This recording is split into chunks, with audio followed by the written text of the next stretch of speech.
Welcome to back on your YouTube channel agri capital. एक बार फिर से आप सभी का मैं स्वागत करता हूं अपने एग्री कैपिटल यूट्यूब चैनल पर। परसों आपका यानी कि 21 तारीख को सीयूईटी के जो भी एस्पिरेंट्स है, एबीसी के स्टूडेंट्स जिनका एग्रीकल्चर का पेपर है, जिनका 12th में एग्रीकल्चर था, इंटर एग्रीकल्चर से थे, उन सभी स्टूडेंट का 21 मई को एग्रीकल्चर का पेपर है, जिसके एडमिट कार्ड सीयूईटी की वेबसाइट है उसके ऊपर आप जाइए, अपने एप्लीकेशन नंबर या डेट ऑफ बर्थ या पासवर्ड के माध्यम से आप अपने वो एडमिट कार्ड निकाल सकते हैं।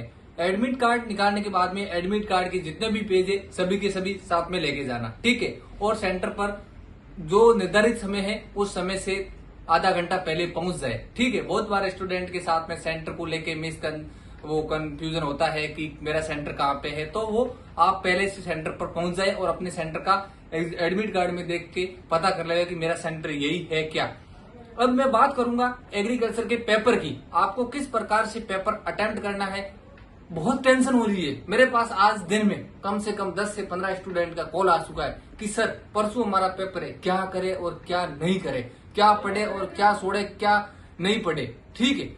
तो मैं आपको बता देता हूं कि आपका 2 पेपर हो चुका है, आपके कैसे गए पेपर उसका अभी 2 दिन बिल्कुल भी लोड मत लेना दिमाग में, ठीक है। मेरा ये आपसे स्पेशल सजेशन है कि आप 2 दिन बिल्कुल भी जो पीछे आपके पास्ट में पेपर हुए हैं केमिस्ट्री और बायोलॉजी की, उसके बारे में डिस्कस मत करना, मत लाना माइंड में, ठीक है, क्योंकि इसका इफेक्ट पेपर पर पड़ सकता है। तो आपके एग्रीकल्चर का पेपर है उसमें 50 क्वेश्चन आएंगे, उसमें से आपको 40 क्वेश्चन करने हैं, ठीक है। 10 क्वेश्चन ऐसे आते हैं वो छोड़ देने जो आपको नहीं आ रहे हैं, ठीक है। और 1 क्वेश्चन 5 नंबर का है, ठीक है। 200 नंबर का पेपर है, 40 क्वेश्चन करने हैं आपको। अब आपको मैं बता रहा हूं कि आपको क्या पढ़ना है कल के दिन में, ठीक है। हाँ जरूर है भाई, पढ़ना रिवीजन करना जरूरी है। आज की रात है आपके पास और कल का दिन है।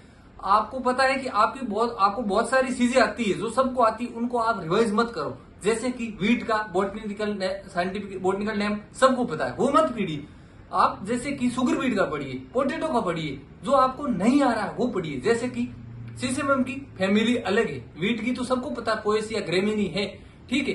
तो वो आप मत पढ़िए, आप तिल वाली पढ़िए, आप अरंडी की पढ़िए, वो सारी फैमिली पढ़िए, उनका रिवाइज कीजिए, ठीक है। उसके बाद में आप टेस्ट बेस्ड जैसे जो आपको आ रहा है वो मत पढ़िए, राइस का आ रहा है तो मत पढ़ो, जो आपको नहीं आ रहा है वो याद कीजिए। ये तो हो गया आपका पेपर के रिवीजन की बात, यानी कि आपको लगता है कि मैंने ये चीज पढ़ी है और मुझे नहीं आ रही है, उन चीजों को रिवाइज कीजिए। और नई चीजों को पढ़ने से बसे, यूट्यूब पे आप जाओगे कुछ आपको मिल जाएगा कि ये क्वेश्चन इंपॉर्टेंट है, सीयूटी में आ सकता है, तो बिल्कुल मत उस कंसेप्ट आपने साल भर नहीं पढ़ा तो उसके ऊपर आप मत जाइए। आपने जो पढ़ा है पूरे साल भर जहां से भी पढ़ा है वही कंटेंट पढ़िए। अभी लास्ट दिन में ये नहीं कि यूट्यूब पे जा रहा हूं, सर्च कर रहा हूं और ऐसा वैसा हो रहा है, तो आप उन चीजों को अवॉइड कीजिए लास्ट टाइम में, क्योंकि लास्ट टाइम में ऐसे भी क्वेश्चन आते हैं जो आपको नहीं आएंगे तो आपका वो कॉन्फिडेंस लेवल कम हो जाएगा। तो आप अपने कॉन्फिडेंस लेवल को कम मत होने देना, ओवर कॉन्फिडेंस भी मत होना लेकिन कॉन्फिडेंस को कम भी मत होने देना, ठीक है। अब पेपर अटेम्प्ट करते वक्त की बात बता रहा हूं मैं, आपको 50 क्वेश्चन मिलेंगे, उसमें से 40 क्वेश्चन करने हैं। कोई जरूरी नहीं है कि आप 40 के 40 करो, आप उसमें से 38 करो। आपको 38 आ रहे तो 38 ही करो, 2 क्वेश्चन नहीं आ रहे तो मत कीजिए, छोड़ दीजिए, क्योंकि माइनस मार्किंग है, आपको नेगेटिव मार्किंग है पेपर में, उनसे बचिए। और पहला स्टेटमेंट बेस्ड, यानी कि एक क्वेश्चन आएगा और उसके 2 लाइन आएगी, कथन फर्स्ट और कथन टू। उसके नीचे की कथन फर्स्ट को ये स्पष्ट करता है नहीं करता है, उस क्वेश्चन को आप अच्छे से पढ़िए कि पहले वाली लाइन क्या कह रही है, फिर दूसरी वाली लाइन क्या पहले लाइन को स्पष्ट कर रही है या नहीं कर रही है।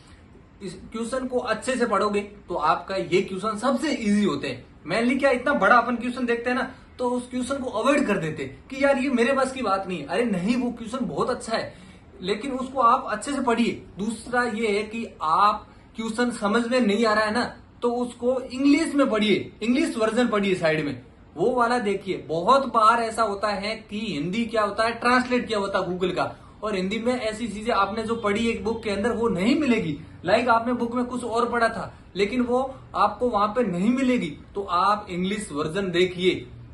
यही कहता है एनटीए हो या कोई भी टेस्टिंग एजेंसी हो, वो यही कहती है कि आपका क्वेश्चन के अंदर कुछ भी अलग सा डिफरेंट सा फील होता है, उस वक्त इंग्लिश वर्जन को देखा जाता है। तो आप इंग्लिश को लास्ट में देखिए, क्वेश्चन जब समझ में नहीं आ रहा है, और बिल्कुल पेपर को धैर्य के साथ कीजिए। ये सोचिए कि जितना मैंने पढ़ा है उतना किसी ने नहीं पढ़ा है, मैंने पढ़ा है वो मेरे लिए सफिशिएंट है। अब लास्ट टाइम में मैंने जो किया है वो मैंने जो पूरे साल भर में पढ़ा है मैं उसी को रिवाइज करूंगा और उसी के बेस में मैं मेरा पेपर देके आऊंगा। अपने गुरुजनों का, अपने माता पिता पे भरोसा रखिए, अपने खुद पे भरोसा रखिए, आपका पेपर डेफिनेटली अच्छा जाएगा, ठीक है। और आप सीयूईटी के अंदर एक अच्छी मिसाल यूनिवर्सिटी कायम, जहां पे आपका सपना है वहां पर जाओगे। और इसी के साथ मैं एग्री कैपिटल परिवार की ओर से सभी एग्रीकल्चर के विद्यार्थियों को ऑल द बेस्ट बोलता हूं। आप अपने पेपर को धैर्य के साथ कीजिए, हड़बड़ाहट मत होने दीजिए, सेंटर पर अच्छे से जाइए, फुल ड्रेस कोड में जो भी बोला है सीयूईटी ने उसके साथ जाइए किसी भी तरह। और एक बात, आप जो भी क्वेश्चन है क्वेश्चन याद रखना, हमें बताइए, हम आते ही आपको पेपर सॉल्व करवाएंगे। धन्यवाद दोस्तों।